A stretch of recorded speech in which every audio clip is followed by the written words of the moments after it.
gente, então... Bom, gente, então, estamos aqui na nossa última mesa, a mesa especial de encerramento do 10º LETEX. Queria agradecer demais a presença do Luiz Antônio Simas e do Maurício Barros de Castro, que aceitaram estar aqui com a gente nesse momento. Tereza Cristina estaria, mas houve uma confusão na agenda dela com o secretário, e, enfim, ela mandou vários áudios. Não pôde estar presente hoje. Pedindo desculpa, mas ela não pôde estar presente. Mas, enfim, temos agora aqui um entrevistado, entrevistador, entrevistador, entrevistado, e a mesa é toda de vocês. Então, obrigado, Luciana, obrigado todo o pessoal da organização pelo convite para estar aqui mediando a mesa com o meu camarada Luiz Antônio Simas, que também a gente ia contar, como vocês falaram, com a Tereza Cristina. E, então, na verdade, eu estou falando só porque, a princípio, eu sou o mediador da história, né? Então, abrir aqui a conversa e já passar a bola para o Simas, né? Que além de grande amigo, escritor, historiador, né? Autor de diversos livros, botafoguense, carioca, né? E que está também, né, trazendo vários trabalhos ao mesmo tempo, como de hábito, né, Simas? A gente estava falando da exposição do Mar, que vai abrir amanhã, Crônicas Cariocas, que você está fazendo a curadoria, né? Tem o livro recente sobre o Maracanã, né? Tem também toda essa sua utilização das redes, principalmente Instagram, para a produção de poesia, né, para apresentação das suas músicas como intérprete. Então, acho que a gente podia, né, começar o papo por esses reencantamentos que você propõe, Simas. Boa noite. Todo mundo está me ouvindo bem? Tranquilo? Não? Maravilha. Bom, primeiro agradecer, né, a todo mundo, da organização do seminário, né, o convite, agradeço muito a vocês, né? Pena que a minha amiga Tereza não pôde comparecer, mas eu vou trocar aqui uma ideia com o meu amigo Maurício, que de mediador virou também um participante da mesa, já que Maurício tem uma produção maravilhosa, né? Também um historiador com muita coisa aí para falar, muita coisa para conversar. Então, é bom que a gente vai bater numa bola, mas agradeço a vocês. E pegando essa primeira colocação do Maurício, isso é muito curioso, né? Porque as pessoas perguntam, no fim das contas, Maurício, o que eu faço, na verdade, porque eu tenho uma certa inquietude, né? Eu admito isso. Então, eu escrevo, gosto de fazer música. Na verdade, eu sou um músico frustrado, né? Eu sou um escritor por acaso, porque eu não tinha nenhuma pretensão de escrever livro nenhum. Eu só comecei a escrever livro porque eu fui intimado por um grande amigo e mestre, Cássio Loredano, lá em 2000 e pouquinho, a escrever com ele um livro sobre J. Carlos. Então, o Cássio me colocou nessa seara da escrita, mas realmente não era a minha intenção, né? E, por outro lado, eu queria realmente ser um músico, mas não me foi concedido o talento e a disciplina para ser músico. Mas, de qualquer maneira, eu componho. Tem música gravada aí com uma turma boa, estou compondo aí com Marcelo D2, com Pedro Luiz, né? Estamos fazendo uma parceria aí bacana. Tem muita coisa com Moisés Marques, já tem aí mais de 50 músicas gravadas, que é um negócio muito curioso também. Mas, no fim das contas, eu acho, Maurício, para a gente começar esse papo, que tudo que eu faço é atravessado por uma certa maneira de presenciar e de viver e de pensar a cidade, né? No fim das contas, o Rio de Janeiro está em tudo isso. Eu sou basicamente um sujeito que pensa, que interage, que tenta produzir sobre a aldeia, né? Não vejo muito mistério nisso. Então, esses cruzamentos da cultura carioca, que você conhece bem, que estão vinculados ao samba, que estão vinculados ao carnaval, que estão vinculados a uma certa cultura de rua. E, mais do que isso, uma coisa que me interessa profundamente são as sociabilidades construídas no cotidiano da cidade, né? Porque o meu trabalho, a rigor, é um trabalho sobre uma história que não tem nada de espetacular. Eu não sou um historiador de grandes feitos, eu não sou um historiador de grandes personagens, não sou um historiador de conquistas retumbantes, de grandes rupturas, né? Então, a minha percepção passa muito pelo cotidiano da cidade. E, no fim das contas, como esse cotidiano é sistematicamente reencantado numa perspectiva mesmo de construção de vida, né? Que é uma coisa que me impressiona muito. E quando falo do reencantamento, é numa dimensão mesmo de escapar daquelas aniquilações que o tempo inteiro acossam a gente, né? Porque a gente está marcado, a história da cidade é marcada, a história do Brasil é marcada por uma política de aniquilação, por uma política oficial de mortandade. E como é que nas brechas, nas frestas, né, nas rachaduras dessa mortandade, foi se produzindo vida, foi se construindo sentido de pertencimento de mundo. Isso é uma coisa que me impressiona muito. Então, eu gosto muito de observar as sociabilidades que estão inseridas na cultura de botequim, né, que estão inseridas na frequência da esquina, nas cadeiras de subúrbio, nos blocos de carnaval, né? E isso, só para eu concluir essa primeira colocação e jogar a bola para você, você sabe que eu estava pensando sobre isso, Maurício, quando veio o tema dessa mesa. Eu acho que, de certa maneira, eu sou um sujeito que vivo exilado na minha infância, né? Que não é uma frase minha, é uma frase do Cacaso, que foi um grande poeta. Então, o Cacaso dizia que vivia exilado na infância. Eu sou um sujeito que vivo exilado na minha infância, não no sentido da infantilização, né? Eu não sou uma figura infantil, no fim das contas, mas as grandes questões que me assombraram na infância continuam me assombrando. Hoje eu estava lembrando, por exemplo, que eu construí na minha cabeça, o Mark Twain, o grande escritor americano, dizia que você chega num certo momento da vida que você se recorda perfeitamente, né? Então você se lembra com exatidão do que não houve. E eu estava pensando, rapaz, na minha relação com o samba, que está muito presente na minha vida, escrevendo sobre o samba, fazendo mal e porcamente samba, tocando meu cavaco. E engraçado que eu comecei a lembrar que a minha relação com o samba se deve... A minha família gostava muito de samba, mas há uma vez em que eu assisti ao Monarco, eu era muito garoto, cantando Passado de Glória, um samba que ele fez para Portela. Portela, eu às vezes meditando, acabo até chorando, que não posso me lembrar. O teu livro tem tantas páginas belas, se for falar da Portela, hoje não vou terminar a mangueira de Cartola, velhos tempos do apogeu, o Estácio de Ismael dizendo... Minha gente, vocês desculpem aí, mas eu não tenho exatamente um perfil acadêmico, não. Eu costumo falar assim. Mas, Maurício, e eu comecei a construir na minha cabeça, rapaz, recentemente, isso é muito recente. Eu comecei a me lembrar desse episódio, que eu já não sei mais se aconteceu ou não. Mas, de toda maneira, eu estou convencido de que eu ouvi o Monarco cantar Passado de Glória e que aquilo foi deslumbrante para mim, né? Então, tudo que eu faço, na verdade, é uma maneira de conviver com essa cidade que me assombra, rapaz, com essa cidade que me espanta, né? Eu sou daqui, eu não tive outra experiência, eu não sou um sujeito viajado, né? Eu conheço muito pouco de fora do Rio de Janeiro. Eu não sou como o nosso amigo Alberto Mussa, que tem horror de viajar, aí é convidado para a feira de Frankfurt, inventa as coisas mais absurdas. Ele fala, eu sou do Grajaú, eu não posso ir para Frankfurt, eu não sou como Mussa, mas eu sou um sujeito da cidade.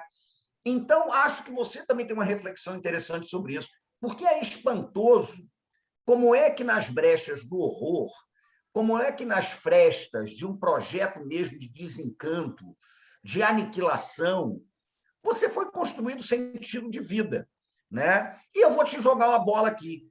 Eu tenho a impressão que esse reencantamento, no sentido mesmo de construção do sentido de vida, você é um cara que tem mais competência para falar sobre isso que eu, certamente, não estou trabalhando com falsa modéstia, não.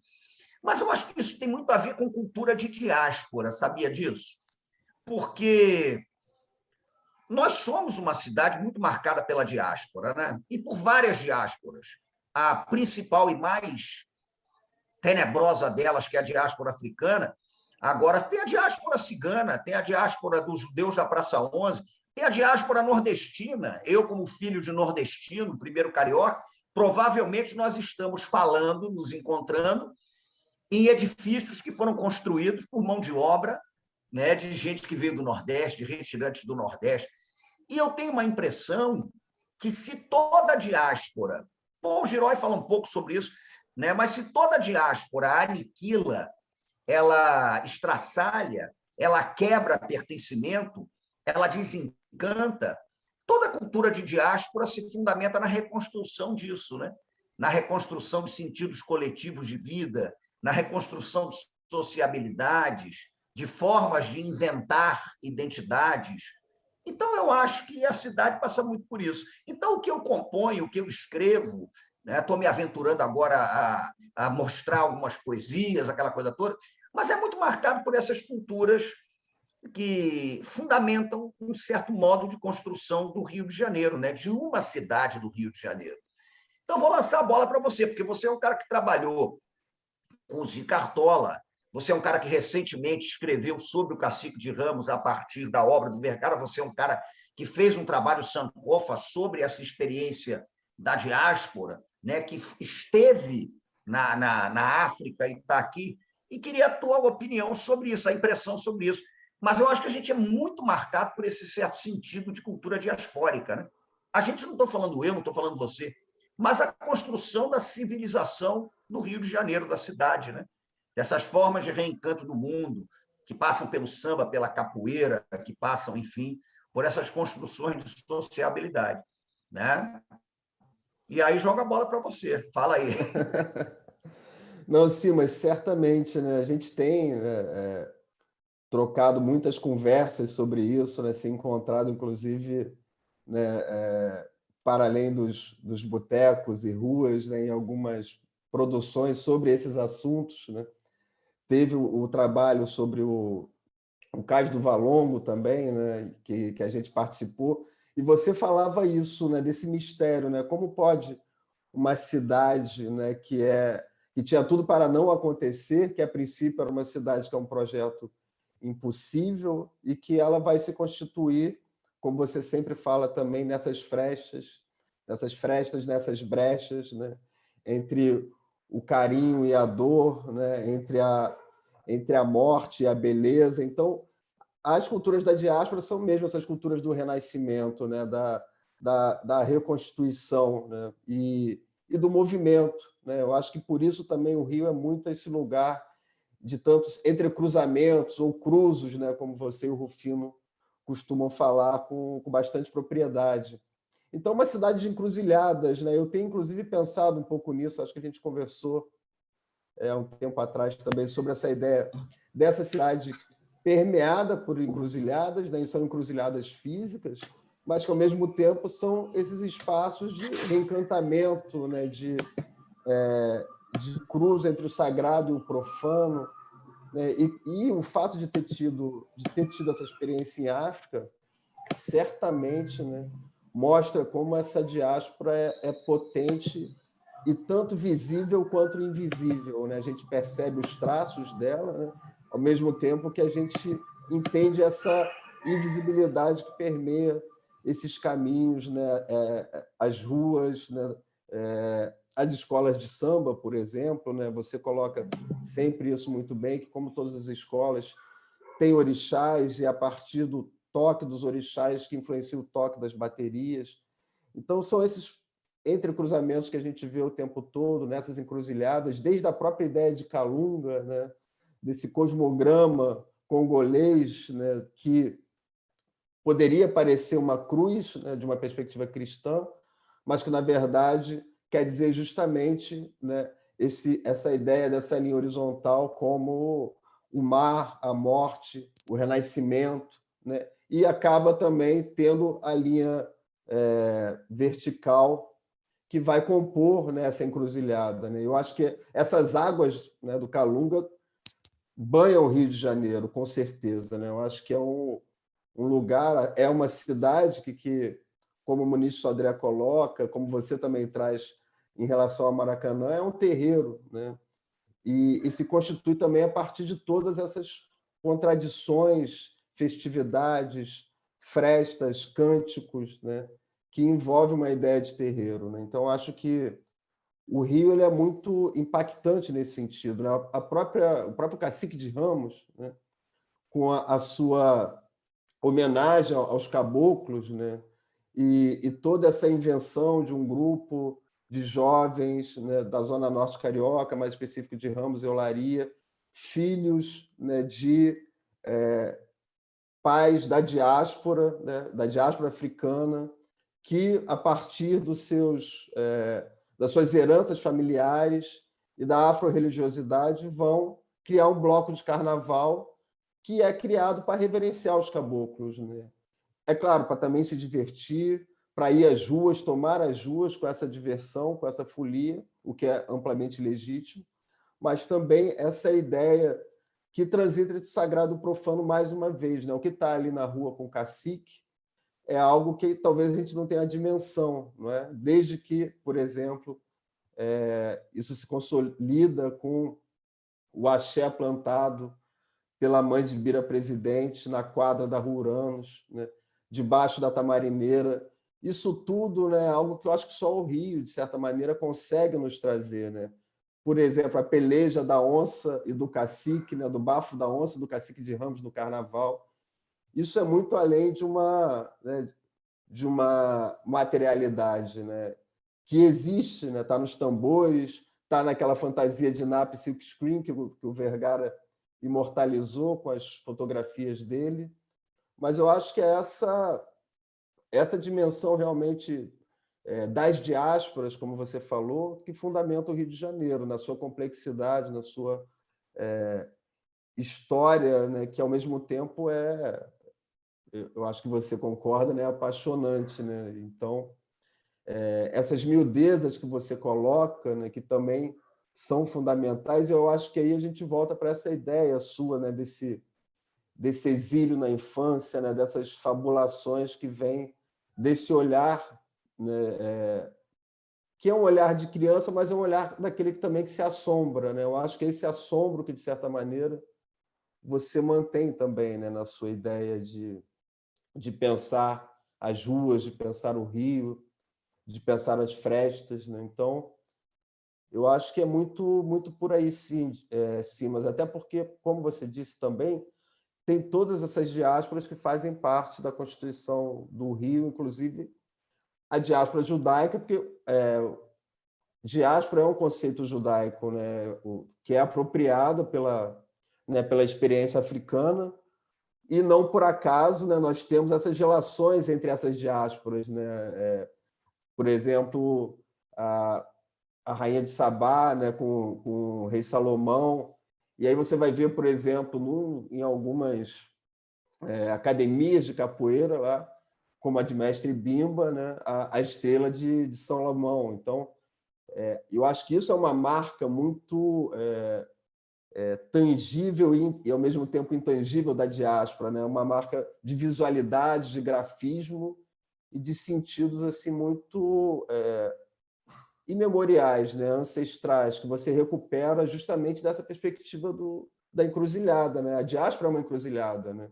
E eu acho que essa relação, por exemplo, judaica-africana é das possibilidades de pensar sobre isso, né? Sim, mas o que você acha dessa ideia, né, de pensar também, né, essas diásporas, né, como essa constituição do Rio, em certo sentido, né, como você também apontou.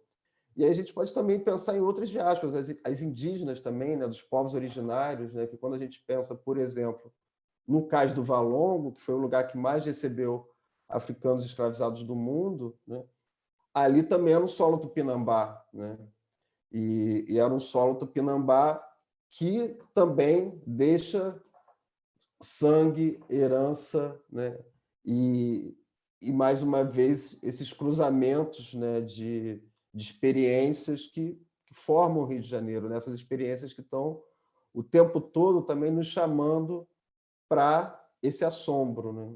Esse assombro que é essa cidade, assim. E aí, pensando nisso, né, eu fico também querendo te ouvir sobre o seu trabalho mais recente do Maracanã, né? A biografia do Maracanã que você escreveu, que tem... Escrevi. Rapaz, é uma coisa curiosa. Eu preparei 3 livros, né, nessa pandemia. O primeiro foi lançado agora, é uma trilogia. O primeiro é o Maracanã, quando a cidade era terreiro. Mas, na verdade, é uma pesquisa um pouco que vem amadurecendo há alguns anos, né? Eu comecei a trabalhar nesse livro tem 6 anos. O segundo é Umbandas, uma história do Brasil, que é um livro que vai sair em outubro, provavelmente. E o terceiro é um livro sobre os santos da casa, que são os santos do cristianismo popular, a maneira como eles são apropriados pela cultura de rua. Então, Santo Antônio, São Longuinho, Santa Rita de Cássia, né, Santa Luzia, Santa Sara Calha, padroeira dos ciganos, como é que esses santos fazem parte. O Almanaque de Santos, que eu adorei escrever, comecei a estudar com os primeiros concílios, me peguei, rapaz, estudando tudo sobre o concílio de Jerusalém, em 50 depois de Cristo, foi uma coisa muito interessante. Mas em relação ao livro do Maracanã, e já que a gente está falando de encanto e reencanto, quando eu fiz o Dicionário da História Social do Samba com Ney Lopes, né, com o nosso querido Ney, teve uma coisa que me chamou muita atenção, porque nós trabalhamos nesse livro muito tempo, né? E por conta disso, eu li muita coisa. Eu acho que eu devo ter lido grande parte da produção sobre o samba, né? Inclusive produção acadêmica. Muito boas, aliás, excelentes dissertações de mestrado, trabalhos de doutorado, trabalhos de conclusão de curso, que eu achei fabulosos, podiam perfeitamente bem ser defendidos como mestrado, li muita coisa. Mas tinha uma coisa que me impressionava bastante. Como é que os trabalhos sobre o samba, em nenhum momento se aproximavam de um conceitual que o próprio samba sugere que seja elaborado. Então, eu gosto muito dos dois, mas era impressionante como toda hora apareciam trabalhos sobre o samba a partir de Gramsci e Bakhtin. A coisa foi tão impressionante que chegou um momento que eu já estava imaginando Bakhtin cantando um partido alto debaixo da tamarineira do Cacique de Ramos, né? O Gramsci ali, não sei o que e tal. Ressalte-se que eu acho que os dois são dois pensadores muito pertinentes para que a gente trabalhe o samba. Mas me impressionava muito como não aparecia nada que fosse, no fim das contas, sugerido pela própria experiência que o samba constrói. Então, era como se o samba fosse um laboratório de experiências que precisasse de um laboratório conceitual para que a gente pudesse interpretá-lo. E aí eu comecei a trabalhar com a ideia de produção de alguns conceitos a partir do samba. Então, comecei a pensar a ideia de culturas de síncope, comecei a pensar a ideia de gramática dos tambores, comecei a pensar, muito inspirado por um contato muito fecundo com meu parceiro constante, Luiz Rufino, na ideia do entrecruzamento, na ideia do cruzo, né? Então, a gente começou a elaborar algumas reflexões ligadas a isso. Exusíaco, oxalufânico, produção de conceito, né? E um dos conceitos que a gente pensou, e já está presente no livro que eu escrevi lá embaixo, chamado Pedrinhas Miudinhas, é pensar conceitualmente o que seria terreiro, que é uma coisa que o Muniz fala maravilhosamente no Terreiro e a Cidade. E, aliás, aproveitando o ensejo, você falou do Muniz, eu acabei de lembrar que eu estou devendo um almoço para o Muniz. A última vez nós nos encontramos numa banca e ele me pagou o almoço, eu falei que pagaria. Bom, vou anotar aqui que eu não posso esquecer disso. Mas, fundamentalmente, o que seria isso? É tentar entender como é que o terreiro se pensa. Então, quando a gente mergulha nas comunidades de terreiro, e quando eu falo de terreiro, eu não estou me restringindo à experiência religiosa de candomblés ou umbandas, mas eu estou falando de capoeira, eu estou falando de reinado, eu estou falando de congada, né? Eu estou falando de maracatu, eu estou falando de samba de roda. O que é o terreiro para essa cultura?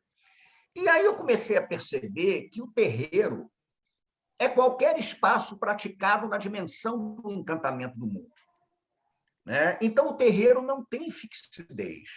Como eu costumo dizer, o viaduto de Madureira, por exemplo, é um território funcional. Viaduto Negrão de Lima. Ele é criado ali para que você vá de carro de um lado a outro do bairro.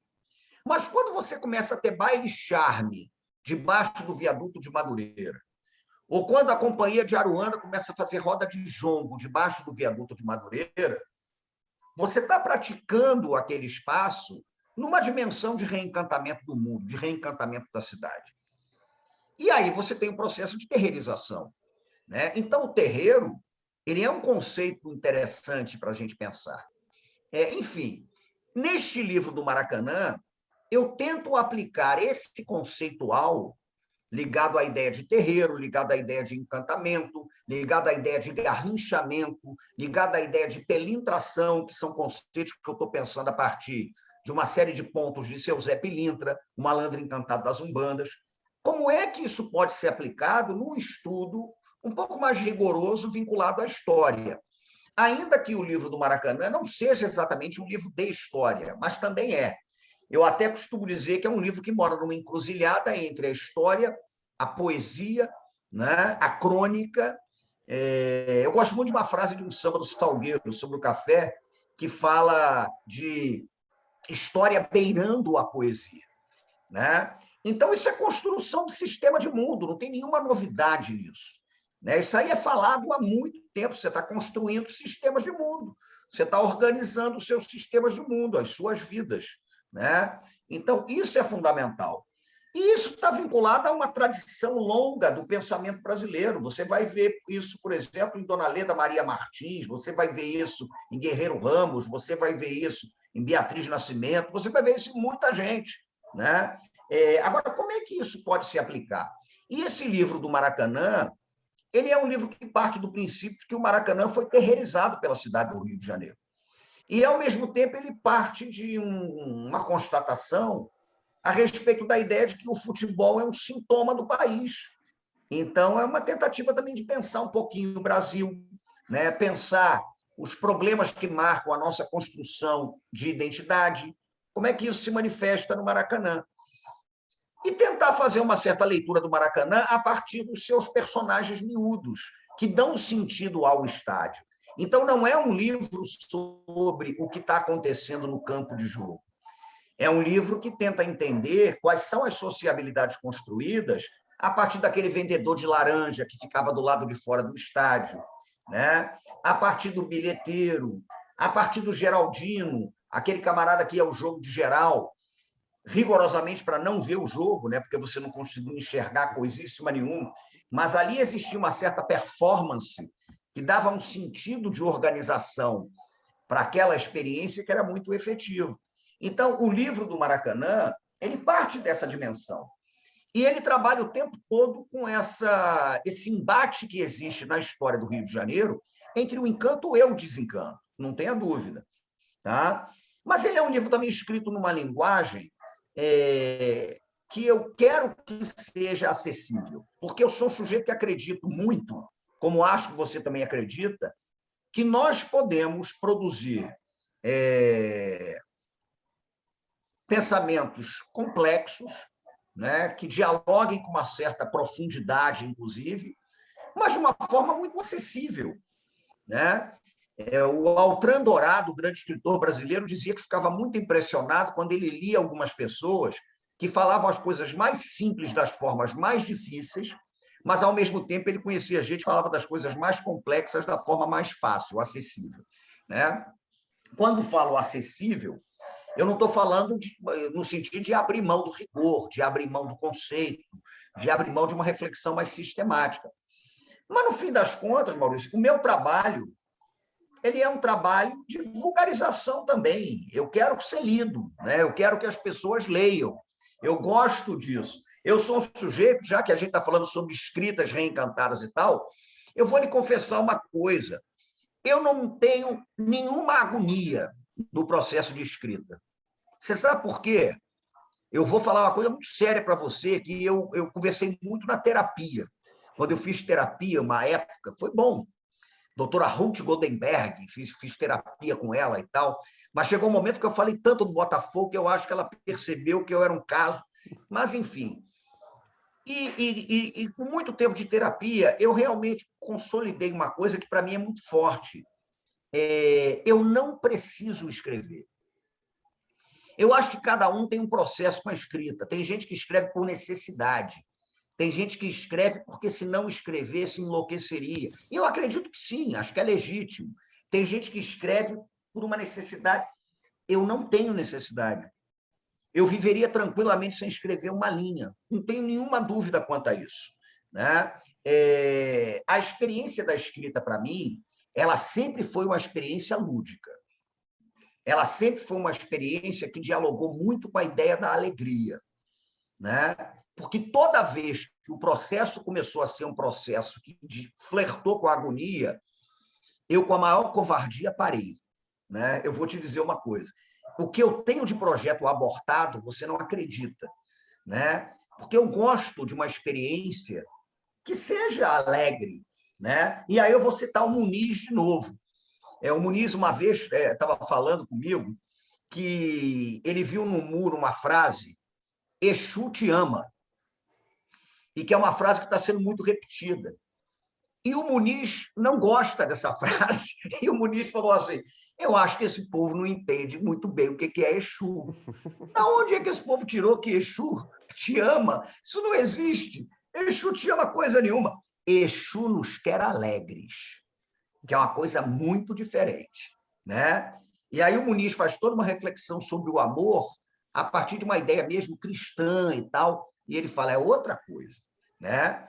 Exu te restitui aquilo que você doou para ele como alegria, que é um sentido muito transgressivo da vida, e que não tem nada a ver com a felicidade, com a bobagem completa. É alegria, é outra coisa. Né? Então, esse livro sobre o Maracanã, ele foi uma experiência muito lúdica. Né? Eu escrevi esse livro como se eu estivesse pulando a amarelinha na praça. E eu pulo a amarelinha com rigor, hein? Porque eu fico indignado quando eu perco o meu filho. Eu fico bem irritado com esse troço. Então, eu sou um sujeito que leva a sério. Né? Eu moro na frente de uma praça e tem até uma amarelinha pintada aqui, quase debaixo da minha janela, na Praça Afonso Pena. Então, o lúdico, para mim, tem uma dimensão de seriedade que eu acho interessante, né? Que está presente quando eu solto pipa, parei de soltar pipa, mas pretendo voltar. Está presente quando eu jogo bola de gude, ainda que eu seja um péssimo jogador de bola de gude, mas tenho a coleção das bolas de gude de infância do Hermínio Belo de Carvalho, porque no chá de bebê do meu filho, o Hermínio deu a coleção de bola de gude dele para o meu filho. E eu, obviamente, tomei do meu filho, e é minha. Então, o meu filho, quando eu morrer, ele herda, mas eu não vou dar para ninguém a coleção de bolas de gude do Hermínio Belo de Carvalho, você imagina. Mas eu acho que a escrita, ela, para mim, eu não estou falando isso por uma besteira ou por uma... Mas a escrita, ela tem, para mim, uma relação que é muito próxima desse elemento lúdico. Né? Mas vou repetir, o que não significa o abandono do rigor, o que não significa o abandono da preocupação com a complexidade, de jeito nenhum. Né? Mas dentro de uma dimensão que é a da ludicidade. Para mim, funciona assim. Né? Já que é para falar das nossas experiências, para mim, funciona assim. Eu não sei fazer de outra maneira. E é por isso também que eu estudo temas que me agradem, né? Que me despertem esse sentido mais lúdico, né? Que é muito interessante. E eu, por exemplo, terminei um mestrado, eu não fiz faculdade de História para ser acadêmico. Eu fiz, por incrível que pareça, para ser professor da educação básica, que foi o que eu sempre quis fazer na minha vida, desde que eu me lembro por jeito. Eu gosto de colégio. Então, eu achava aquilo maravilhoso. E eu sou um bicho de sala de aula. Né? Eu fico falando aqui, fico escrevendo, gente, mas, pô, eu sei que a coisa que eu faço melhor é dar aula. Eu sou um animal de sala de aula. E sou um animal de sala de aula para criança e adolescente.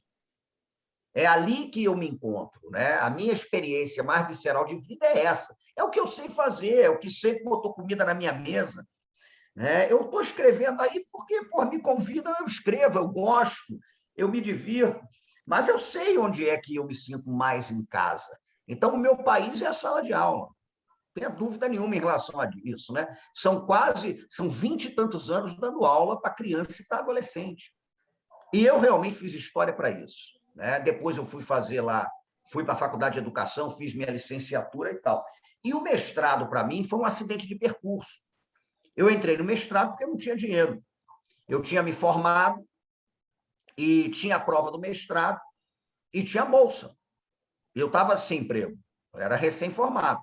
E aí eu fiz o mestrado. Levei a sério o meu mestrado.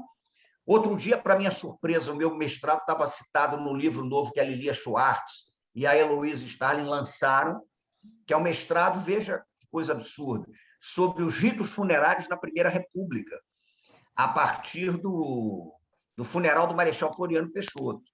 Então, eu trabalho com iconografia de cemitério, enfim. Né? E eu fiz esse mestrado.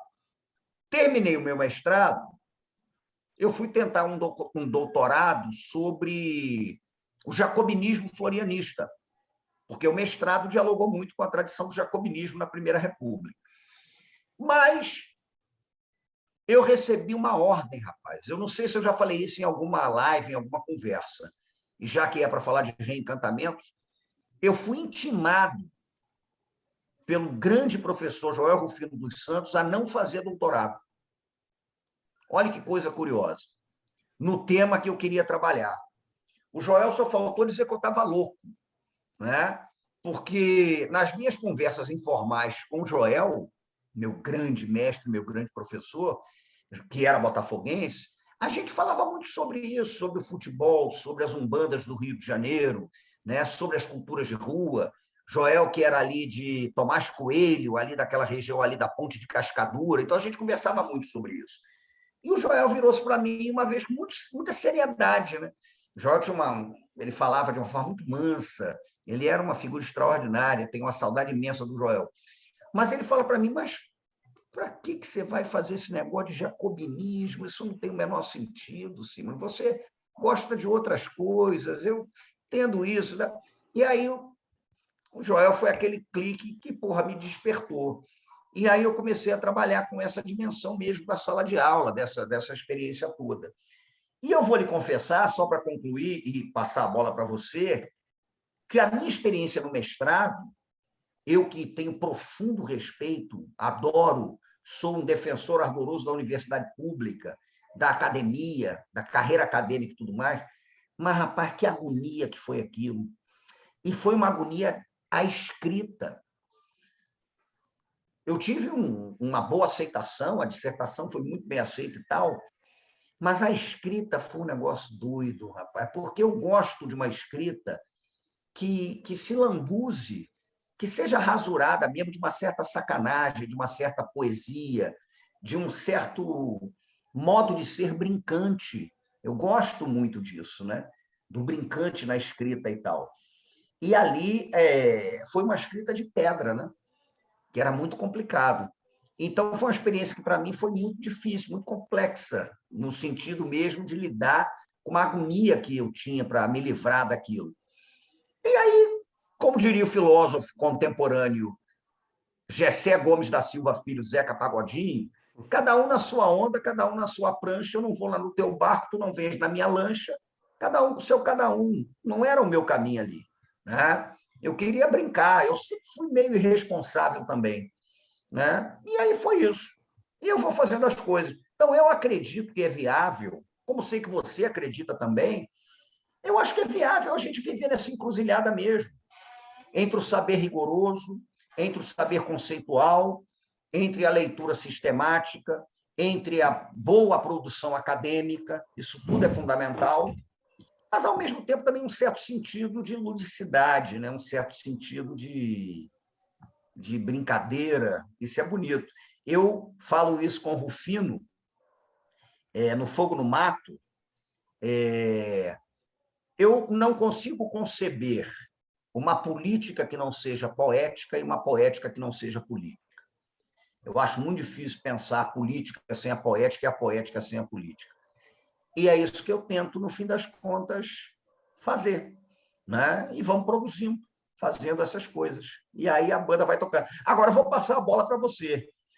Mas nós somos, de certa maneira, eu e você também, às vezes nós somos vistos, e eu sei porque já me falaram isso, meio que de esguelha, porque tem gente que acha que os nossos temas não são exatamente temas nobres ou temas sérios, né? Eu agora comecei a fazer uma pesquisa, porque eu quero lançar em 2023 uma história cultural do Jogo do Bicho no Rio de Janeiro, né?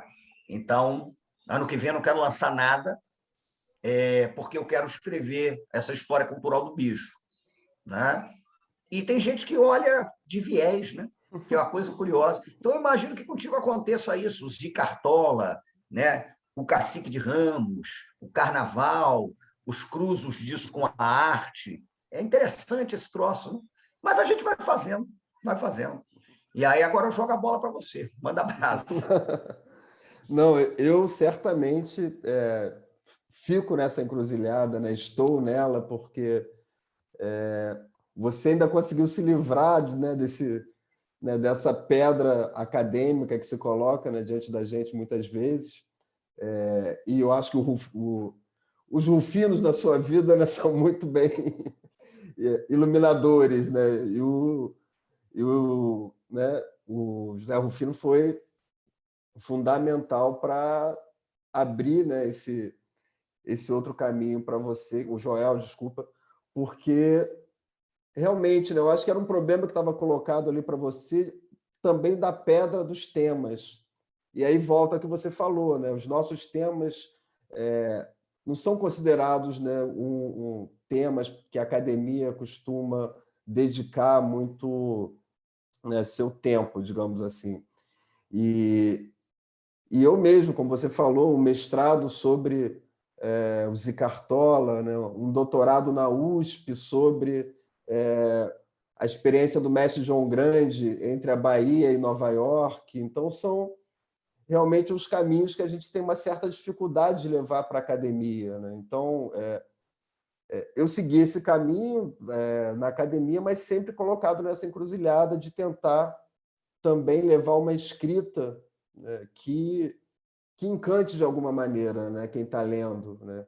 E ainda que venha de uma pesquisa acadêmica, ainda que resulte em artigos acadêmicos, mas eu acho que quando a gente se dedica, por exemplo, à produção de um livro, é um lugar onde essa escrita nos permite esse reencantamento, se você estiver disposto a isso, né? Se você estiver disposto a abrir mão, não do rigor, como você falou, que a gente nunca abre mão, mas dessa pedra, né, que é colocada como forma de escrita. Então, eu sempre tento esse desafio de, a partir da pesquisa acadêmica, levar uma escrita que alcance o maior número de pessoas possíveis. Porque, por exemplo, qual o sentido de escrever sobre capoeira se um capoeirista não vai ler, né? Qual o sentido de escrever sobre samba se um sambista não vai ler? É como você disse, com todo o respeito que temos a Gramsci, né, e ao Bakhtin, e toda a importância, toda a contribuição que eles podem nos trazer para as nossas pesquisas, os nossos estudos, eu acho que a gente não deve partir deles, né?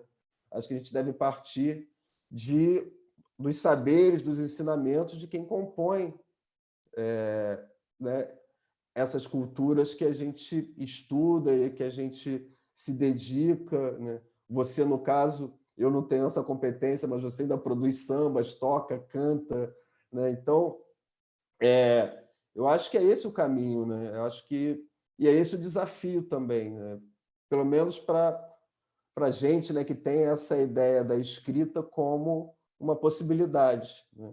Uma possibilidade de invenção, uma possibilidade de encantamento, de reencantamento também no sentido de que é um processo contínuo, né? Porque a gente luta também contra o desencanto, e é esse desencanto que nos faz propor o reencantamento, porque o desencanto é uma força opressora que todo o tempo está nos perseguindo, né? E escritas, falas que se transformam em escritas, como o da Ayrton Krenak, por exemplo, né? que levam também essa perspectiva do reencantamento, falas como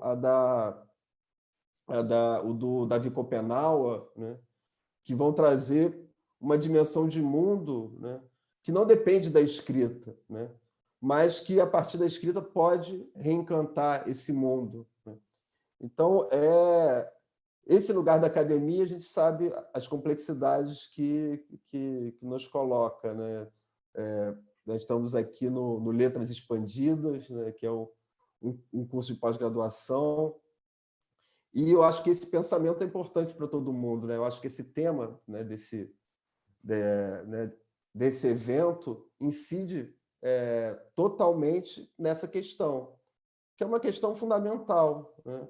Principalmente se a gente está pensando na dimensão da escrita, né? Ainda que a gente entenda a dimensão da escrita como o próprio evento coloca, de forma muito expandida, né? Eu acho que você escreve também, né, Simas, quando você está com o seu corpo no mundo, né? Quando você está riscando esses espaços que você atravessa, que você mostra, por exemplo, nos seus livros, né? Atrás das pedrinhas miudinhas, né? Fabulando conceitos, justamente para mostrar que os conceitos não estão restritos à universidade ou à academia, né? Os conceitos, eles fazem parte do pensamento, e o pensamento, ele é livre, né? E o pensamento e a escrita são essas possibilidades que nós temos, que nossos corpos oferecem, né? E o corpo é esse lugar também de escrever o mundo, né? Ou de se inscrever no mundo. Então, pensando nisso também, quando você estava falando, né, que você é um bicho de sala de aula, que você gosta de colégio, e pensando também nessas escritas que se fazem pelo corpo na rua, né? Eu queria que você falasse um pouco, sim, mas eu não sei também, pessoal, se vocês querem trazer algumas perguntas por cima, né? Tem comentários aqui super bacanas sobre o que o Simas está falando. E aí, se vocês quiserem colocar aqui, eu passo para ele, ou se vocês quiserem levantar a mão, ele, né, mesmo já responde.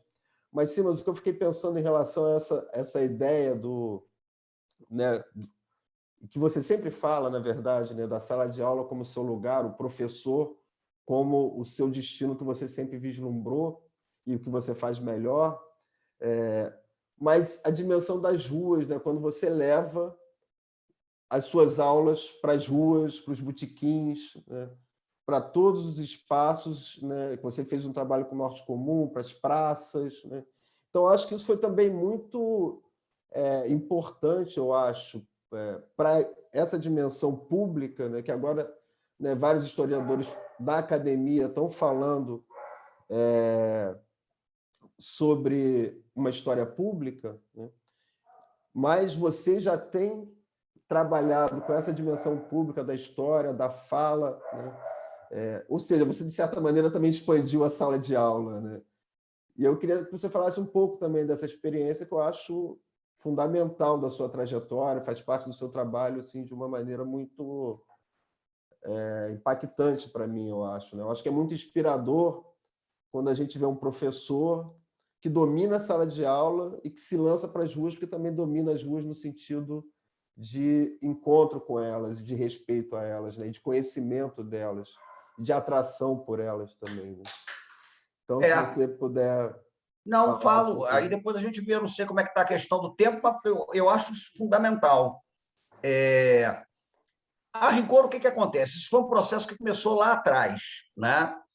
Quando, em 2009, eu escrevi um texto sobre botequim, e esse texto chamava-se Ágoras Cariocas.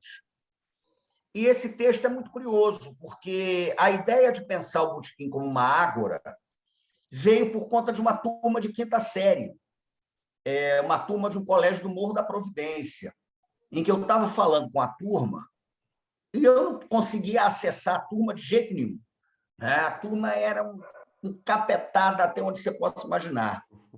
E aí eu me lembro que eles estavam estudando Grécia, não sei o que e tal, uma professora amiga minha que me levou para trabalhar com essa turma, e aí eu perguntei, mas como é que eu vou explicar, falar de ágora? Aí eu me lembro que perguntei se tinha algum botequim ali perto. E aí todo mundo falou que sim. Aí, quando a gente começou a falar de botequim, a garotada se animou. E aí eu escrevi um texto chamado Águas Cariocas. Esse texto foi publicado em 2012, num livro chamado Pedrinhas Miudinhas, que é um livro de crônica, enfim, não tem maiores pretensões. E aí, por conta desse livro, eu e uma turma boa que eu conheci dando aula no Observatório da Maré, né, no Observatório das Favelas, e eu também trabalhei um tempo no Museu da Favela, ali do Cantagalo, do Pavão e do Pavãozinho. Então, o pessoal do Pavão, do Cantagalo, da Maré, não sei o que e tal, e uma garotada que tinha criado um coletivo aqui, eu moro na zona norte do Rio de Janeiro, o Norte Comum, né? A turma que começou a se reunir para discutir a zona norte, o Rio de Janeiro que vai do Estácio até, enfim, né? Vai para dentro, vai até Japeri, essa coisa toda, sai até do Rio de Janeiro. E aí nós tivemos a ideia de começar a fazer aula pública. Isso há muitos anos. Daí é um projeto que tem muito tempo, de fato, e um projeto chamado Águas Cariocas. E a nossa ideia original era trabalhar em botequins. Tanto que eu me lembro que a primeira ágora que nós fizemos foi aqui, quase do lado da minha casa, no Estácio, que era para a gente pegar um botequim perto da subida do São Carlos, e aí a gente ia se reunir ali. Eu escrevi um textinho sobre o Estácio, você é um cara que conhece muito a história do Estácio, a gente tem um projeto que precisa retomar de escrever sobre o Estácio, e aí a ideia era eu ir para um botequim, cara, e tem muita gente que pode confirmar essa história.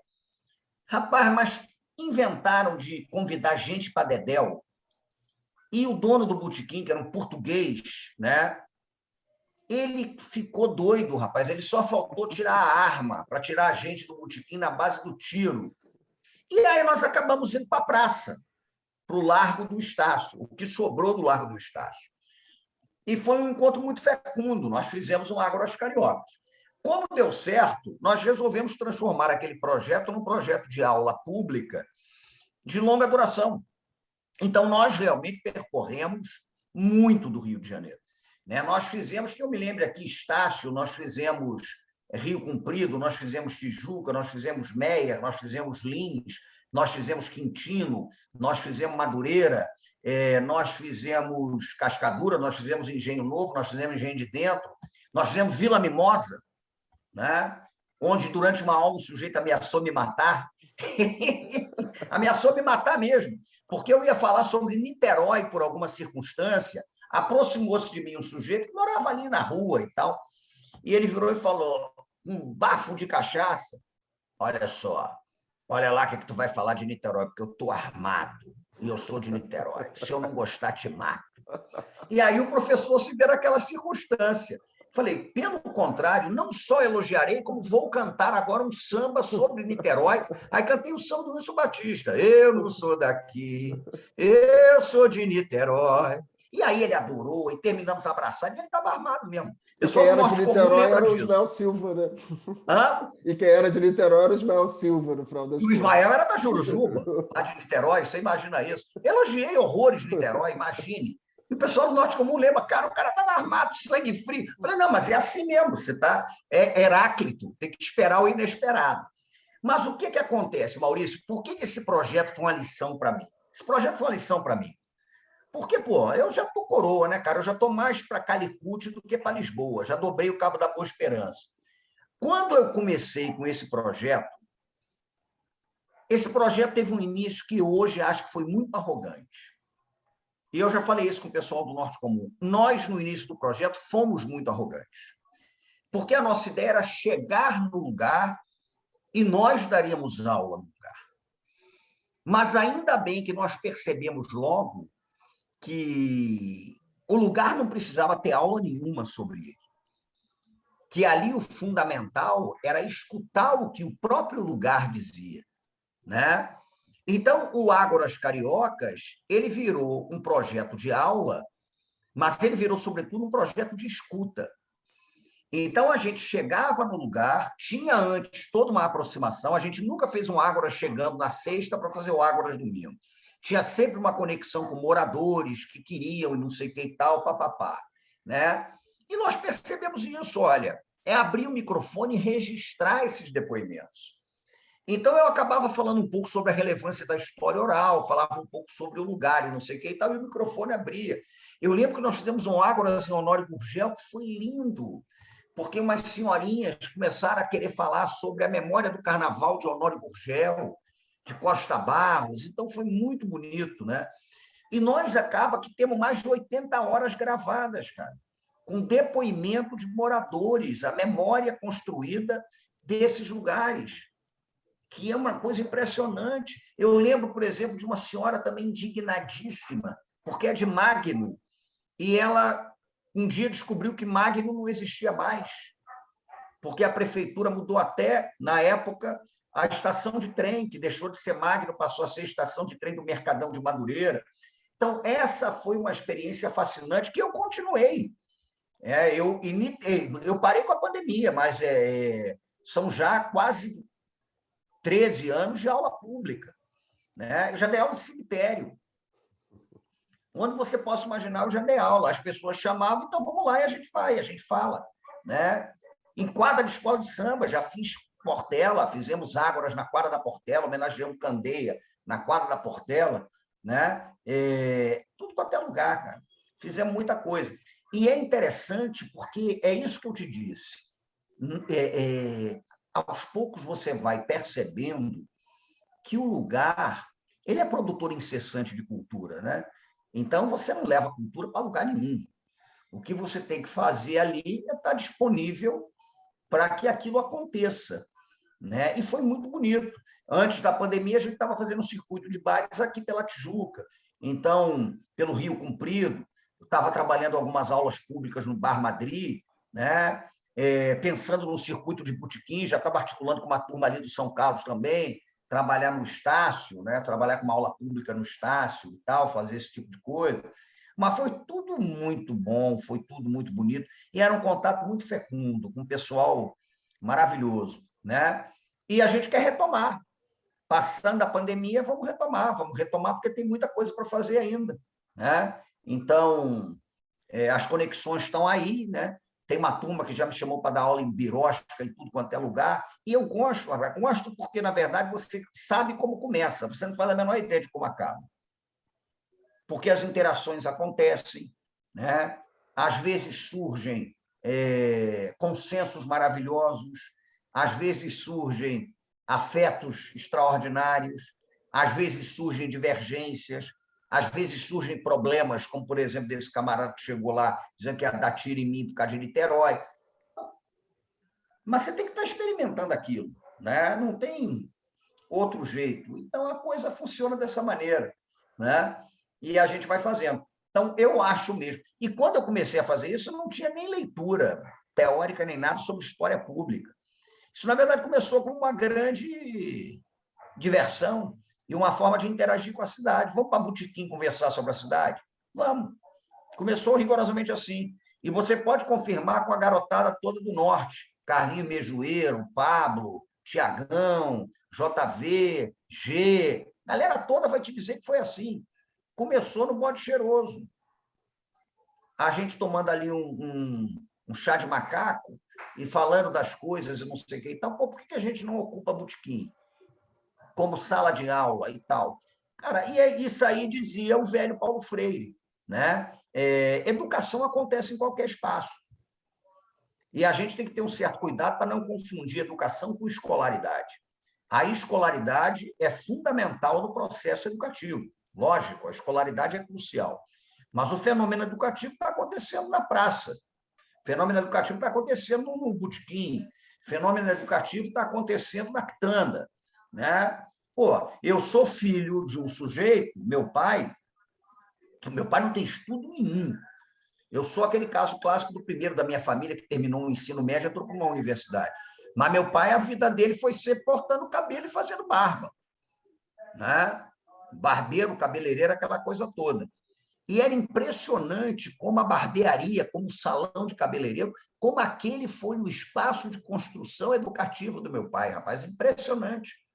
Um homem com uma visão de mundo, está vivo, ainda bem, né? Mora ali na entrada ali do Rio das Pedras, chegou lá no Rio das Pedras antes de todo mundo, tem 35 anos ali daquela região, mas era isso, cara. Então, é um fenômeno educativo que está acontecendo ali. É conversa, é sociabilidade, é diálogo, é a cidade sendo feita, né? As pessoas construindo seus laços, suas redes de proteção social. Então, isso, no fim das contas, é o que nos interessa, né? Eu acredito fundamentalmente numa história que tenha um sentido profundo, né, de diálogo com a humanidade. E eu acho isso muito interessante, né? Então, eu acho bacana. Por isso é que eu estou interessado agora no Jogo do Bicho. Não estou interessado no Castor de Andrade, não estou interessado nesses caras, nessa bandidagem. Eu estou interessado naquela senhorinha, naquele porteiro que todo dia faz a fezinha dele no bicho, né? No sujeito que, por causa do Jogo do Bicho, às vezes nem percebe que é um profundo conhecedor de análise combinatória. Lógico. O cara que joga bem no bicho, eu jogo mal, mas o cara que joga bem no bicho, o cara que compreende os meandros do milhar, da dezena, da centena, do cercar o jogo, esse cara conhece profundamente a análise combinatória. Ele talvez não tenha aquele arcabouço teórico da análise combinatória, mas ele é um matemático, cara, ele compreende aquilo ali, né? Então, a vida vai sendo feita dessa maneira. Então, certamente. Então, a gente pode abrir também para as perguntas para o Simas. Para você também, evidente. É isso aí, Maurício e Simas. Quem tá afim, quem quer fazer alguma pergunta? Aqui não é um ambiente de pedra acadêmica, pode perguntar o que quiser. Aqui, ó, Salminha. Vai, Salminha, abre a câmera e pode perguntar. Oi, Salminha. gente, vocês me ouvem? Perfeito. Eu ia escrever a pergunta, mas aí foram vários pensamentos, eu fiquei aqui, né, eu falei, melhor falar que aí vai saindo do jeito que, nesse caos do pensamento também. Boa noite, né, já para todo mundo. Minha pergunta é para o professor Luiz Antônio Simas, mas se o professor Maurício quiser falar também a respeito, eu acho interessante a gente conversar sobre isso. O professor Simas estava falando sobre a questão dessas construções de conhecimento, né, de fora da academia. E aí eu presto muita atenção nisso, né, porque eu sou essa pessoa de fora da academia que está levando esse conhecimento para dentro da academia. Eu faço esse movimento. Eu sou graduanda em letras pela Rural, e eu, junto com outros amigos, né, tanto em pesquisa quanto fora da pesquisa, a gente faz esse movimento. E aí eu conheço muitas pessoas que usam os escritos do professor Simas para dentro da academia, para fazer esse movimento também, né? E hoje em dia tem esses próprios produtores de conhecimento que estavam fora da academia, fazendo isso dentro da academia. Então, eu queria saber o que o professor acha disso, né? De ver que os escritos dele, ele mesmo falou sobre não ser tão acadêmico, né? Sobre a questão de gostar de lidar com crianças e adolescentes, mas como ele vê esse movimento contrário, né? Sendo levado os escritos dele para dentro da academia, principalmente por essa galera que estava fora, mas que agora está dentro da academia, fazendo, né? Falando por si, não tendo terceiros construindo esse conhecimento. E aí a galera negra, a galera macumbeira, que está fazendo esse movimento dentro da universidade. Queria saber a visão do professor sobre isso. Bom, Selminha, eu vou responder e acho interessante o Maurício falar em cima da minha resposta. Eu tenho uma relação muito fecunda com a academia, né? Gosto muito, né? Então, conheço muita gente da academia e tal, e eu sou um sujeito que, quando você fala assim, os seus conhecimentos, os meus são muito poucos, porque eu sempre fui um sujeito que gostei de trabalho coletivo. Eu gosto, por exemplo, de fazer livros junto, né? Eu gosto desse tipo de coisa. Então, tem toda uma bagagem, né? Muita coisa que eu penso é porque eu fui conduzido para pensar essas coisas por gente que me levou até esse caminho. Citei o Joel Rufino dos Santos. Pô, gente, vocês não fazem ideia do que tantos anos trabalhando com Ney Lopes. A gente já escreveu 2 livros. E tantos anos trabalhando com Ney Lopes, porra, é óbvio, ninguém é maluco. O Ney é a entidade, eu sou o cambono. Alguém tem alguma dúvida disso? Eu estou cambonando o seu Ney, porra. todo o conhecimento que ele traz, com toda a vivência que ele traz, com toda a bagagem que ele traz e não sei o que e tal, né? Fará 80 anos ano que vem, vamos ter 80 anos de Ney Lopes, e eu estou lá na cambonagem, cara. E o Cambone é aquele cara que está ali para que a entidade trabalhe e ele aprende. Ele tem que estar lá escutando. E aí ele acaba aprendendo alguma coisa e ele vai lá e dá os seus palpites e às vezes acerta. Isso é ótimo, né? Eu tenho uma colaboração muito íntima com o Luiz Rufino, que bateu na minha casa porque leu um livro meu, adorou Pedrinhas Miudinhas, a gente começou a colaborar. Eu tenho trabalho com o Beto Mussa, tem muita coisa acontecendo aí. Então, eu gosto muito dessa ideia de que o conhecimento é produzido coletivamente, né? As coisas vêm daí, então vem de uma longa bagagem do pensamento brasileiro e a gente vai tentando contribuir de alguma maneira. Então, eu acho muito interessante isso, né? Eu acho muito interessante e acho, talvez fale uma coisa um pouco, não sei o que o Maurício acha, gostaria de ouvir. Eu gosto muito dessa ideia, eu gosto muito desse diálogo, né? E eu acho que, de certa maneira, esse processo dentro da academia brasileira não tem mais volta. E é ótimo que não tenha. Então, eu acho que a academia hoje está muito viva, né? É evidente que tem aquela turma que quer evitar. O Guimarães Rosa, o Riobaldo, ele, no Grande Sertão Veredas, ele é completamente apaixonado pela Diadorim, mas ele acaba casando com a Otacília, né? E aí, num certo trecho, o Riobaldo vai falar do amor que ele tem pela Otacília, como é que esse amor foi construído. Porque Diadorim era a neblina dele, era aquela coisa vigorosa. E aí ele fala uma coisa tão bonita, ele fala assim, o amor, né, é o rato que sai... A frase mais famosa sobre o amor do Grande Sertão, acho que é aquela, o amor é o pássaro que põe ovos de ferro.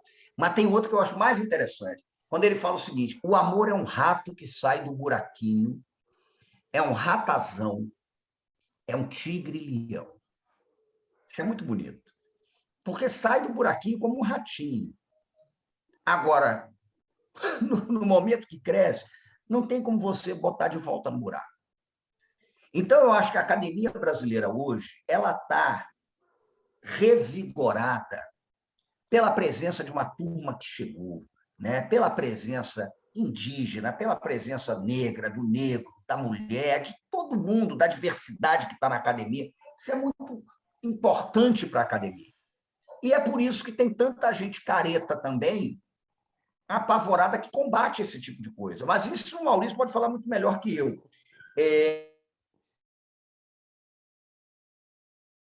Ótimo, eu acho que a coisa tende a crescer. O meu medo maior é a escola. Porque não adianta nada você ter uma academia acessível se o processo de educação, sobretudo a educação básica, escola básica no Brasil, a escola pública no Brasil está sendo solapada de uma maneira que quem está fora da educação de básica talvez não faça ideia. É um negócio terrível. Agora a gente vai ter, por exemplo, o currículo renovado que começa ano que vem. Isso para a escola pública pode ser um problema muito sério, né? Como é que a escola pública vai ter condições de adequação a esse tipo de currículo? Então, a gente precisa debater a escola pública. Todo o meu respeito aos pensadores que estão na academia, fundamentais e tal, mas a gente tem um professorado de ensino básico que é rigorosamente desqualificado nesse país, em todos os aspectos que você possa imaginar. Saiu agora, por exemplo, uma pesquisa com 38 países da Organização Mundial, eu vi, o professor universitário no Brasil, ele está até ganhando numa média que é adequada ao que paga-se no resto do mundo. Mas nós temos os profissionais do ensino básico mais mal remunerados de todos os países. Então, isso tem que ser discutido. Tem que ser discutida a escola pública de ensino básico. Tem que ser discutida a dignidade para o magistério do ensino básico. Tem que ser discutido o acesso ao ensino básico. Porra, senão a gente vai ficar só lá em cima, não tem como, gente. Eu estou falando como um professor de ensino básico. Porque já dei aula em tudo quanto é lugar. Eu já dei aula para a classe A, que você possa imaginar, filho de presidente de Coca-Cola e não sei o que e tal. Pô, e já dei aula, passei anos dando aula. Dei aula na Vila Kennedy, dei aula em Campo Grande, dei aula no Pavão, no Pavãozinho, no Cantagalo. Né? E eu vou te dizer, é brabo. Então, isso que você está falando, eu acho que dentro da academia me alegra profundamente saber que existe esse diálogo, saber que existe uma galera que lê, uma galera que gosta desses referenciais, que gosta da temática, e acho que, por mais que queiram destruir esse processo que está acontecendo de forma muito fecunda na academia, eu acompanho muito a beleza que aconteceu com a UERJ, né? O sistema de ações afirmativas, cotas, que eu sempre fui favorável. Isso é muito bom, mas o que me preocupa, Selminha, mais do que a academia, é o que está acontecendo lá embaixo. A escola está sendo destruída no Brasil. Destruída. E é uma destruição silenciosa, porque a universidade tem mais condições de gritar, de agir com força, mas a escola está sendo destruída. Né? O professor de ensino básico está sendo desqualificado. Nós somos um país bacharelesco, vamos botar o dedo na ferida. A maioria considera que um professor de universidade é um professor mais qualificado do que uma professora do ensino básico. E eu conheço uma porrada de professor de universidade que, se você bota numa turma de ensino básico, o sujeito morre, porque não consegue ficar 5 minutos dentro de uma sala de aula. É muito complicado, né? É brabo. Então, aproveitei a sua pergunta, respondendo que eu acho ótimo isso, gosto muito disso, e acho que é um processo que vai continuar, não vai parar, mas sempre que eu tenho oportunidade de estar falando com o público acadêmico, eu faço questão de dizer isso. A gente precisa olhar para o ensino básico, para a valorização do profissional, da profissional do ensino básico brasileiro. Nós temos um dia da professora chegando aí. Eu chamo de dia da professora porque a mulher é muito mais presente no ensino básico do que o homem. Então, nós temos o dia do professor, o dia da professora, que está chegando 15 de outubro. Né? A gente precisa discutir isso. E aí eu queria que o Maurício falasse um pouco sobre isso também, porque eu acho que na academia esse processo difícil ter volta, né, Maurício? Eu acho que a academia, cara, abriu mesmo. Então, é política de guerrilha, muitas vezes, eu sei que você sabe disso, política de guerrilha.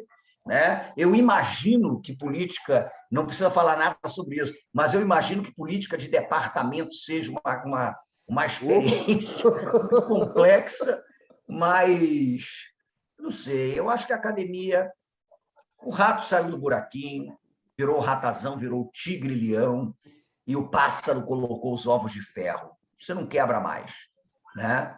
Mas acho que a gente tem que pensar na escola. Não, certamente, Simas. Eu tenho apenas, né, a contribuir um pouco com tudo isso que você falou e com uma contundência completamente pertinente da importância desse debate. Né? Eu estou nesse lugar, acho que eu não falei para o pessoal, eu sou professor do Instituto de Artes da UERJ, né? Eu entrei na área de cultura popular, de um departamento de licenciatura. Né?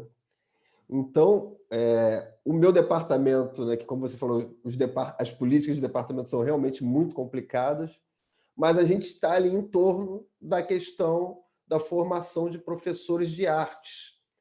E com todas essas questões que você colocou muito, né, difíceis da gente viver. Né? Ou seja, a gente está numa universidade, inicialmente formando professores para o ensino básico, para trabalhar com arte, que é bem periférico dentro da escola também, enquanto tema, enquanto uma possibilidade de reencantamento, né? Acaba, de certa maneira, sendo quase que folclorizado dentro da escola, o professor de arte. Né? E, ao mesmo tempo, eu também dou aula na pós-graduação e muitos projetos têm surgido com a bibliografia do Simas e do trabalho que ele tem feito com o Rufino. Então, sobre esse aspecto, eu concordo plenamente que não há volta, né? O que não quer dizer que os avanços sejam definitivos, né? Por isso que a gente está sempre tendo que reencantar o mundo, porque as forças do desencanto estão sempre também buscando desestabilizar esses avanços, mas o que a gente percebe é isso, que, por exemplo, muito dos trabalhos do Simas e Rufino entrando nesses projetos, de certa maneira terreirizando a universidade, né? Dando uma dimensão de terreiro para a universidade, que é fundamental, e que até então a universidade se mantinha completamente alijada dessa perspectiva. E aí, claro, né, tem esse movimento, os trabalhos do Simas e do Rufino, mas também tem todo um movimento que vem acontecendo há bastante tempo de infiltração na universidade, e agora eu percebo também essas entradas, né, dos trabalhos de Maria Beatriz Nascimento, dos trabalhos do Abdias Nascimento, da Lélia Gonzalez, né, figuras que sempre buscaram também reencantar o mundo da sua maneira, muitas delas pela escrita, Maria Beatriz, né, por exemplo. Então, eu acho que é um movimento que não tem volta até em relação a essa produção anterior, por exemplo, a do Simas, a do Rufino, a do Muniz Sodré, né, que também é uma figura muito importante para abrir esses caminhos na universidade, de outras epistemes, outras epistemologias que não aquelas que são o tempo todo nos colocadas, principalmente eurocentradas, né, ou formadas por um arcabouço unicamente ocidental e eurocentrada, como eu falei. O Simas, como eu, por exemplo, não vai abandonar o Walter Benjamin, né, e a sua história contrapelo, tanto que tá aí o Benjamin, o filho dele, que não nos deixa mentir, né? Mas também, né, tem a homenagem ao Benjamin de Oliveira, né, Simas? Então, é nessa dimensão que a gente tem trabalhado, eu acho que a gente tem pensado esse espaço, né? A UERJ, como o Simas falou, também é um lugar que essas lutas, né, se tornam ainda mais evidentes, e essas forças de penetração na universidade, no sentido de desestabilizar essa pedra, também são muito evidentes, né? Nós temos a Aldeia Maracanã ali do lado, que é uma luta fundamental, né, e os saberes indígenas sendo compartilhados com a universidade, né? A ideia de uma pluriversidade. A UERJ, né, ela surge a partir de uma favela, a favela do Esqueleto, né? Ou seja, a edificação que ficou de um prédio inacabado ganhou o nome de Favela do Esqueleto, porque no seu entorno se formou justamente uma favela, né? E essa favela que deu origem ao UERJ. A UERJ teve início ali, tanto que eu tive a oportunidade de fazer a curadoria de 2 exposições com esse tema. A primeira foi com meu querido amigo também, irmão, professor de vocês, Fred Coelho, né, que foi Esqueleto, uma história do Rio. E a outra, que eu tive a felicidade dessa ideia da Favela do Esqueleto como uma proposta curatorial, ser também a exposição comemorativa dos 70 anos da UERJ, né? Esqueleto 70 anos da UERJ, que eu fiz a curadoria com Marcelo Campos e Ana Lu Cunha, meus colegas da UERJ, do Instituto de Artes. Então, toda essa dimensão que a UERJ traz, né, para mim, é muito forte nesse sentido. Então, eu estou ali, de certa maneira, recebendo em primeira mão, né, essa infiltração, né, desses pensadores fundamentais, dos quais Simas e Rufino são um deles, e que estão realmente presentes nos projetos que têm chegado na universidade. E a UERJ é muito próxima desse norte, né, que o Simas está falando o tempo todo, né?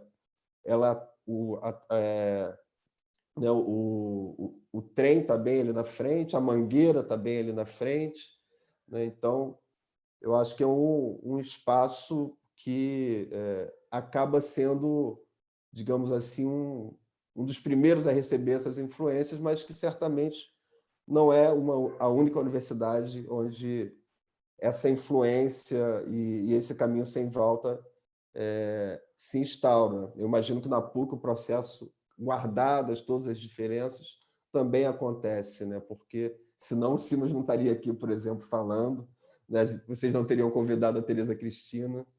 Então, eu acho que é isso, eu acho fundamental essa discussão do Simas, novamente falando, porque principalmente do lugar onde eu estou, num curso de licenciatura, que a gente vê os alunos que estão chegando lá com essa missão de ensinar a arte na escola pública, no ensino básico, arte que é uma categoria também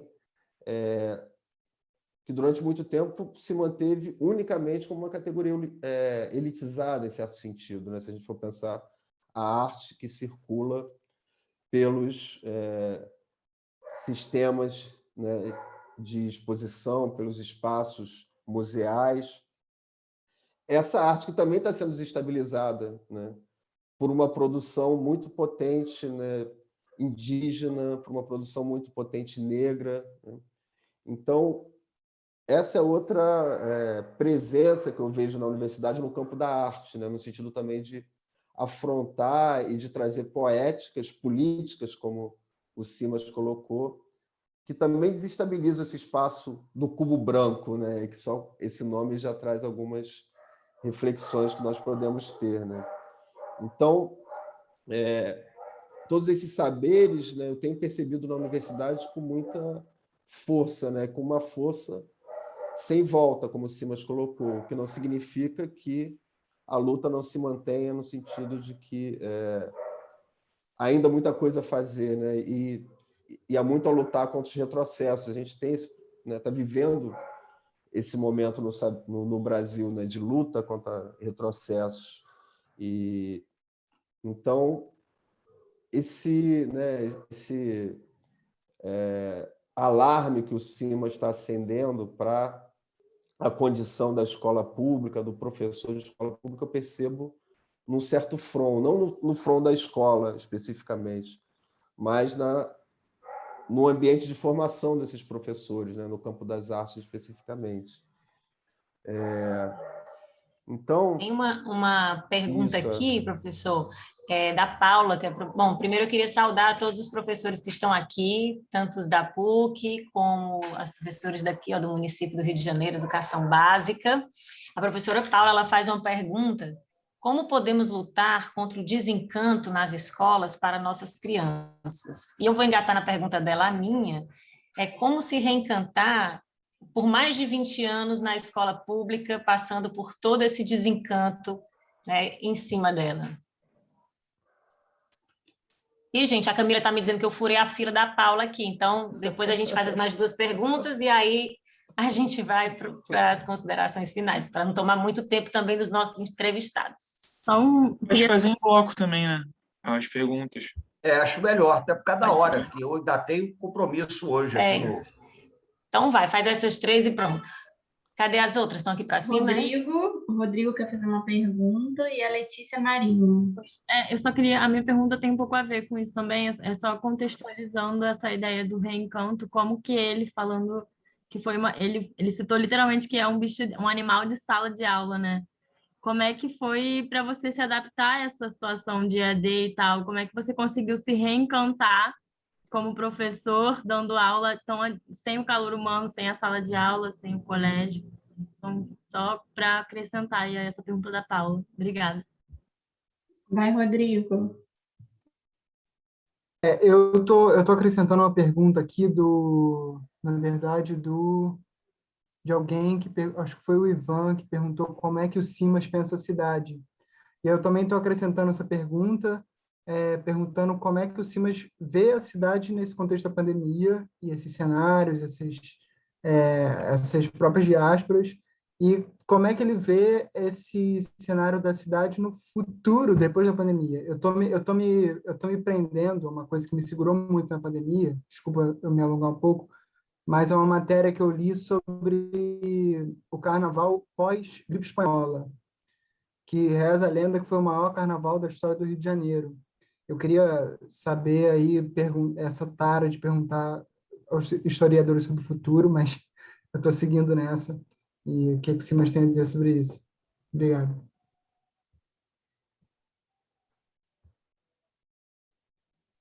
Então, acho que vocês podem responder. Vou falar, o Maurício fala também. Olha, eu poderia dar a resposta que talvez seja mais sincera sobre isso. A maior parte das perguntas eu não sei, não faço a menor ideia. A Letícia me pergunta, como é que você fez para se reencantar diante... Não fiz, estou absolutamente desencantado nesse sentido. Né? E acho, inclusive, terrível que a gente... Eu tenho muito medo de pensar essas categorias do encanto e do desencanto nas bordas do que poderia ser uma autoajuda. Isso é terrível. Né? Então, vale mencionar o seguinte, quando eu proponho que a gente reflita sobre o encanto, o encantamento que eu trago, que eu faço no meu trabalho, ele não é referenciado, por exemplo, nas reflexões do Weber sobre encantamento, desencantamento, nem nada. Eu proponho uma visão de encantamento que é oriunda da encantaria do tambor de Minas. Isso eu falo lá no Pedrinhas Miudinhas, que é importante mencionar esse tipo de coisa. A encantaria do tambor de Minas é a disponibilidade para a alteridade do ser. Porque no tambor de Minas, na encantaria do Pará do Maranhão, a minha mãe carnal iniciou-se na encantaria, com o sujeito que, inclusive, introduziu a encantaria de Minas no Rio de Janeiro, um pai de santo chamado Santo Crioulo. Então, o encantado, ele é aquele que não teve morte física. O encantado é aquele que, diante da circunstância da morte física, né, ele se disponibilizou à alteração e ele se transmutou em outras coisas. Então, o encantado, ele pode ter se encantado numa flor, numa pedra, num riacho, né? Ele pode ter se encantado das formas mais diversas. E a encantaria, portanto, trabalha com a ideia de que não existe dualidade entre a vida e a morte. Existe a dualidade entre a vida e a não-vida. Nesse sentido, nós podemos estar biologicamente vivos, fisiologicamente vivos, mas na dimensão da encantaria podemos estar mortos. Por outro lado, é possível que alguém que já tenha morrido esteja vivo. Porque está aí, porque baixa, porque se encanta e etc. Então, a minha percepção da encantaria é da disponibilidade do ser para a alteração, para a alteridade, para se deixar afetar por experiências outras. Porque é isso que a encantaria diz. É aquela coisa de você ser disponível para se encantar na água de um rio, na pedra de um riacho, na areia da praia, na flor de laranjeira, né? Então, se a gente pensa uma ontologia do encantado, a ontologia do encantado é a ontologia do ser disponível para a alteridade, para se deixar afetar pelo contato com o outro, com outras experiências. E, nesse sentido, o encantamento não é uma resolução que você tome, eu agora vou aqui descer porque eu vou ali para o botequim, porque eu vou me encantar. Não é isso. Isso não existe, né? A coisa não funciona dessa maneira. A rigor, é uma disponibilidade para a vida. O encantamento é uma disponibilidade para a vida. E, muitas vezes, uma disponibilidade transgressora. Esse é um detalhe que eu acho curioso, né? Então, quando eu falo de encantamento, eu falo dessa disposição para a alteração, para ouvir outras vozes, para perceber outras miradas, para se deixar afetar por outros sentidos de mundo. Isso é a experiência do encantamento. Então, é muito ampla, porque senão a gente cai quase que numa autoajuda. Eu, por exemplo, eu acho que a sala de aula na pandemia, para mim, é uma experiência de mortandade. Eu não acredito em educação sem corpo, a começar por esse fato. Não acredito. Com 20 e tantos anos de sala de aula, não acredito em educação sem a corporeidade. Né? Então, o que eu estou fazendo? Eu estou sobrevivendo. Né? E, concretamente, eu sou um brasileiro, morador da Zona Norte do Rio de Janeiro, que não sou herdeiro, que não tenho dinheiro guardado e que preciso pagar minhas contas. Então, eu não sou um sujeito que possa, por exemplo, chutar baldes. Eu tenho um filho pré-adolescente, né? Não tem como. E aí, o que acontece? Né? O que eu estou tentando fazer na medida do possível é ouvir a lição do seu Zé Pilintra, quando o seu Zé Pilintra diz que o malandro, às vezes, precisa botar sapato porque ele quer continuar descalço. Né? E eu estou me refugiando na arte, eu estou me refugiando na poesia, eu estou me refugiando na canção, eu estou me refugiando na escrita, eu estou criando estratégias guerrilheiras de sanidade, gente. Eu não estou bem resolvido com a pandemia, eu estou pessimamente resolvido com a pandemia. Eu desconfio seriamente dos discursos de quem... porque... Não, é uma merda. É terrível. Então, eu estou em luta pela sanidade. Eu estou lutando pela sanidade. Esse é o meu atual momento. E eu acho que a disponibilidade para o encanto é o reconhecimento também do desencanto. E a condição é essa. Né? Então, não tenho palavra de ordem, não sei o que dizer. Né? Houve a pergunta aqui, como é que depois de 20 e tantos anos? Eu não sei, não faço a menor ideia. E eu acho que é uma experiência que cada um vai construindo no seu cotidiano. Né? Mas eu me agarro no que virá. Nesse sentido, eu sou um pouco sebastianista. Eu estou como Fernando Pessoa. Né? Fernando Pessoa tem um poema Liberdade, para não me alongar muito. Não sei se eu vou lembrar do livro. Ai, que prazer não cumprir um dever. Ter um livro para ler e não o fazer. Ler é maçada, estudar é nada, o sol doira sem a literatura. O rio corre bem ou mal sem edição original e a brisa essa de tão naturalmente matinal por não ter tempo não tem pressa. Livros são papéis pintados à tinta. Estudar é uma coisa que está indistinta, a distinção entre nada e coisa nenhuma.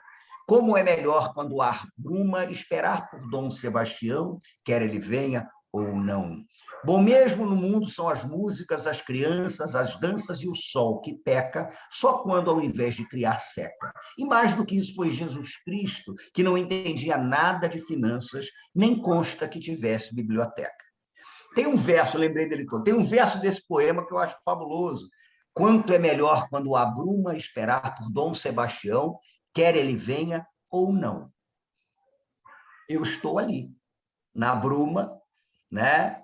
De certa maneira tentando olhar a vida com alguma poesia, poética, e esperando Dom Sebastião, quer ele venha ou não. Né? E Dom Sebastião pode aparecer de inúmeras formas.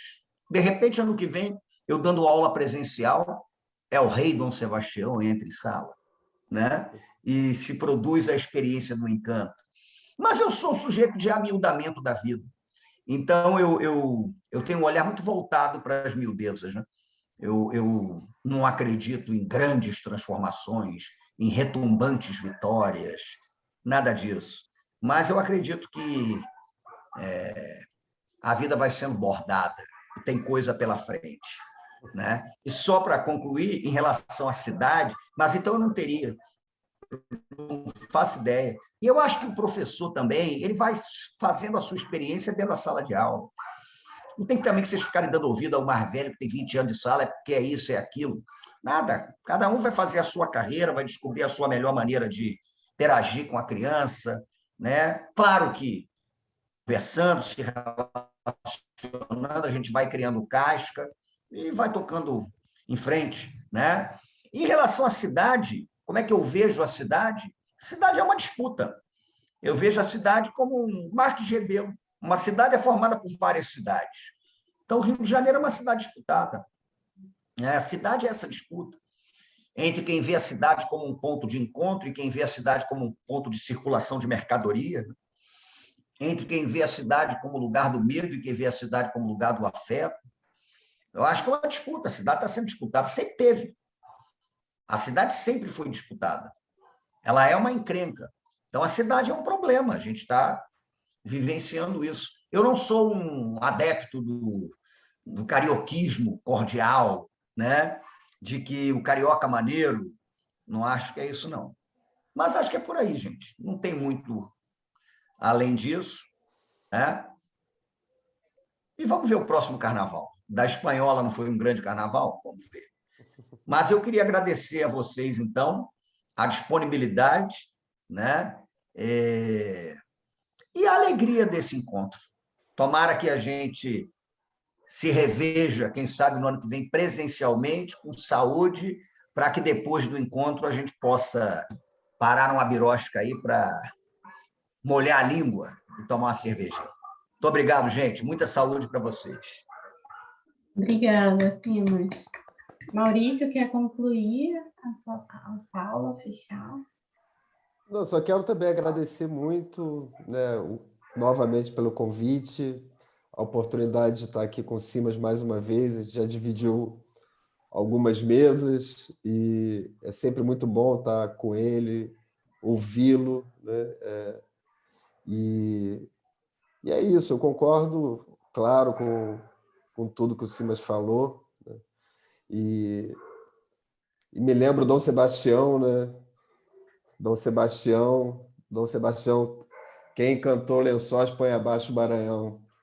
Não é isso, Simas? Então tá lá né, um Lençóis que o Sebastião ainda pode trazer à tona. Eu acho que é um pouco isso, né?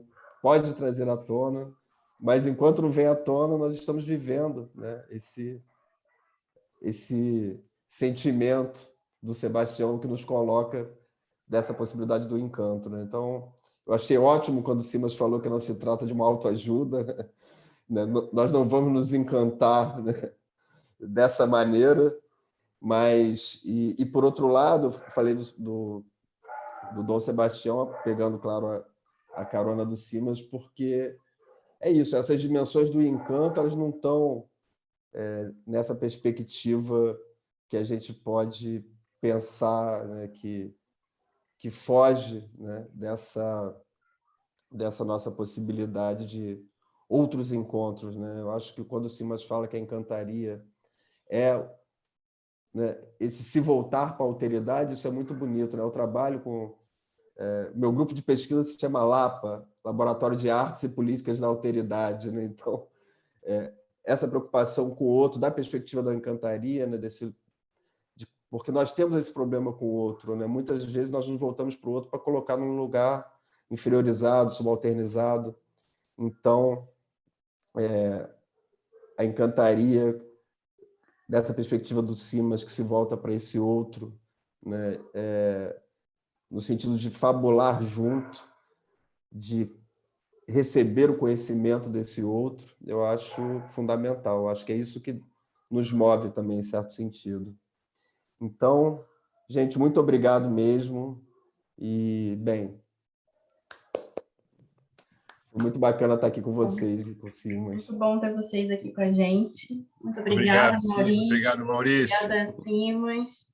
E vamos fechando aqui o nosso Cletex de 2021, né? Firmes e fortes, esperando que o ano que vem a gente possa se reunir presencialmente. Tentando manter a sanidade. Né? Tentando manter a sanidade e propensos ao reencantamento, né? Ao menos. Abertos, é isso. Então, a gente agradece também os professores que estão presentes aqui, a professora Marília Rotier, a professora Helena Martins, a professora Rosana Colbines, o professor Fred Coelho, que estava antes com a gente também, e aos outros, a professora Flávia Vieira. Flávia Vieira. E aos outros que também passaram por aqui, professor Alexandre Montauri, e a todos que participaram e a todos os ouvintes que estiveram presentes. Foi um prazer a gente organizar esse evento com a ajuda de vocês e para vocês também. Obrigada, gente. Tchau, gente. Obrigado. Que evento que fechou tão lindo. Obrigado mesmo. Muito obrigada, Simas. Obrigada, Maurício.